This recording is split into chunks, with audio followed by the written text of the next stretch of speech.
Good day, ladies and gentlemen. Thanks for tuning in. This is your host, Thomas Andrew Townsend, licensed massage therapist and certified meditation instructor.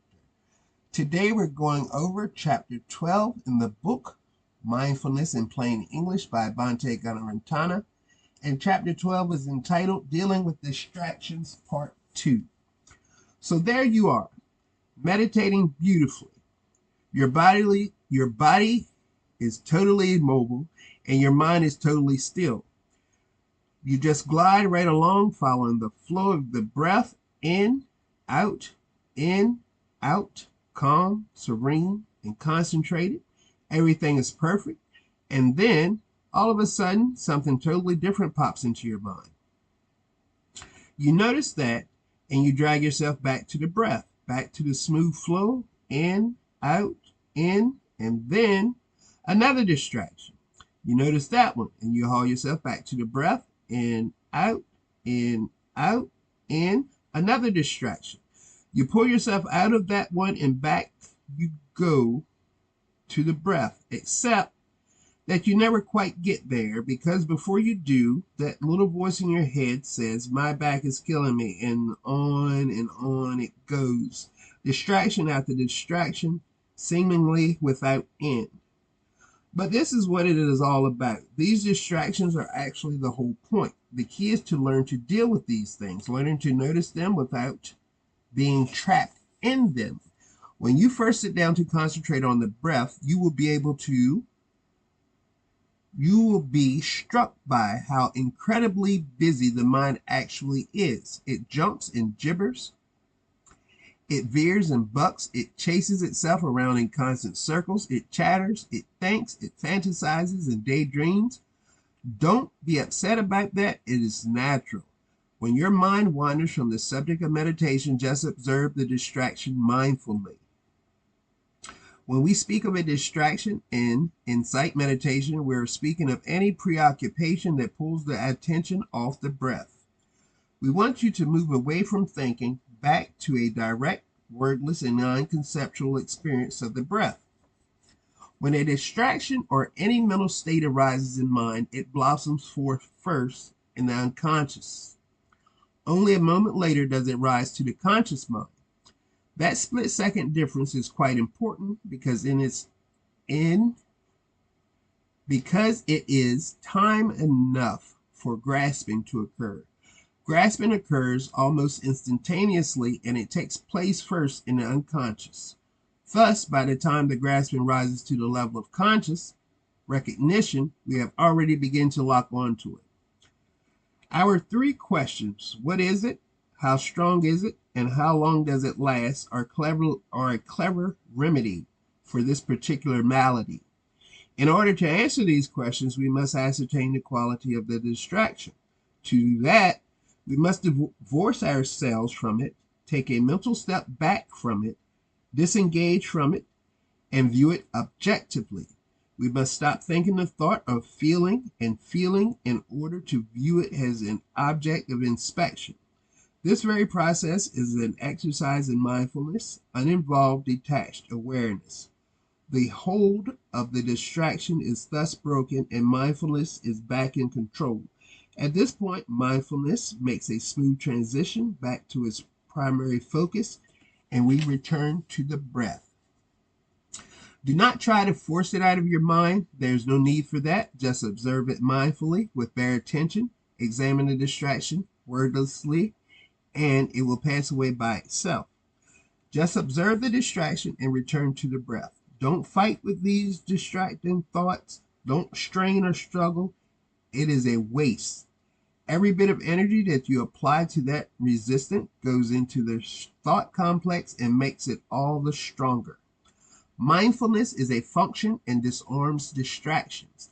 In the same way that a munitions experts might defuse a bomb, weak distractions are disarmed by a single glance. Shine the light of awareness on them, and they evaporate instantly, never to return. Deep-seated, habitual thought patterns require constant mindfulness repeatedly applied over whatever time period it takes to break their hold. Distractions are really paper tigers. They have no power of their own. They need to be fed constantly or else they die. If you refuse to feed them by your own fear, anger, and greed, they fade. Mindfulness is the most important aspect of meditation. It is the primary thing that you're trying to cultivate. So there's really no need at all to struggle against distractions. Whatever arises in the mind is viewed as just one more opportunity to cultivate mindfulness. The purpose of meditation is not to achieve a perfectly still and serene mind. Although a lovely state, it doesn't lead to liberation by itself. The purpose of meditation is to achieve uninterrupted mindfulness. Mindfulness and only mindfulness produces enlightenment. All of the hindrances are dealt with in the same way, and we will look at them here one by one. Desire. No matter what it is, nature, you should handle desire in the following manner. Notice the thought or sensation as it arises. Notice the mental state of desire that accompanies it as a separate thing. Notice the exact extent or degree of that desire. Then notice how long it lasts and when it finally disappears. When you have done that, return your attention to breathing. Aversion. Suppose that you have been distracted by some negative experience. It could be something you fear or some nagging worry. It might be guilt or depression or pain. Whatever the actual substance of the thought or sensation you find yourself rejecting or repressing, trying to avoid it, resist it, or deny it. The handling here is essentially the same. Watch the arising of the thought or sensation. Notice the state of rejection that comes with it. Gauge the extent or degree of that rejection. See how long it lasts. And when it fades away, then return your attention to breath. Lethargy. Mental lethargy is closely related to aversion in that it is one of the mind's clever little ways of avoiding those issues it finds unpleasant. Lethargy is a sort of turnoff of the mental apparatus, a dulling of sensory and cognitive acuity. It is an enforced stupidity pretending to be sleep. Agitation. The mind refuses to settle anywhere. It jumps around constantly. The cure for this condition is the same basic sequence. Restlessness imparts a certain feeling to the consciousness. You might call it a flavor or texture. Whatever you call it, that unsettled feeling is there as a definable characteristic. Look for it. Once you have spotted it, note how much of it is present. Note when it arises, watch how long it lasts, and see when it fades away. Then return your attention to breath. Doubt. To handle doubt, simply become aware of this mental state of wavering as an object of inspection. Don't be trapped in it, but back out of it and look at it. See how strong it is, see when it comes and how long it lasts, then watch it fade away and go back to the breathing. This is the general pattern you will use on any distraction that arises. By distraction, remember, we mean any mental state that arises to impede your meditation. Craving and desire are a bit more difficult to spot because they can apply to things we normally regard as virtuous or noble. You can experience the desire to perfect yourself. You can feel craving for great virtue. You can develop an attachment to the bliss of the meditation experience itself. It is a bit hard to detach yourself from such noble feelings. In the end, though, it is just more greed. It is a desire for gratification and a clever way of ignoring the present moment reality. Trickiest of all, however, are those really positive mental states that come creeping into your meditation. Happiness, peace, inner contentment, sympathy, and compassion for all beings everywhere. These mental states are so sweet and so benevolent that you can scarcely bear to pry yourself loose from them. It makes you feel like a traitor to humanity.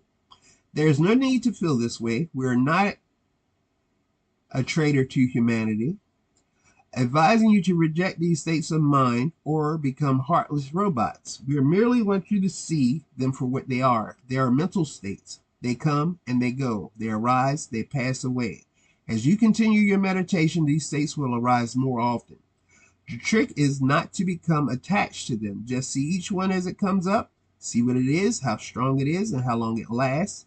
Then watch it drift away. It is all just more of the passing show of your own mental universe. Just as breathing comes in stages, so do the mental states. Every breath has a beginning, a middle, and an end. Every mental state has a birth, a growth, and a decay. You should strive to see these stages clearly. This is no easy thing to do. However, as we have already noted, every thought and sensation begins first in the unconscious region of the mind and only later rises to the consciousness. Since mental states arise first in the unconscious, to catch the arising of the mental state, you've got to extend your awareness down into your unconscious area. That is difficult because you can't see what is going on down there, at least not in the same way you see a conscious thought. But you can learn to get a vague sense of movement and to operate by a sort of mental sense of touch. This comes with practice, and the ability is another of the effects of the deep calm of concentration. Concentration slows down the arising of these mental states and gives you time to feel each one arising out of the unconscious even before you see it in the consciousness. Concentration helps you to extend your awareness down into the boiling darkness where thought and sensation begins. The application of awareness to mental states is a precision operation. This is particularly true of feeling or sensation. It is very easy to overreach the sensation, that is, to add something to it above and beyond what is really there. It is equally easy to fall short of sensation, to get part of it, but not all. The ideal that you are striving for is to experience each mental state fully, exactly the way it is, adding nothing to it and not missing any part of it. Mindfulness grows by exercise of mindfulness. It is like exercising a muscle. Every time you work it, you pump it up just a little.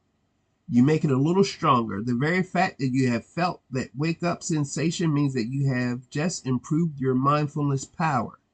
That means you win. Move back to the breathing without regret.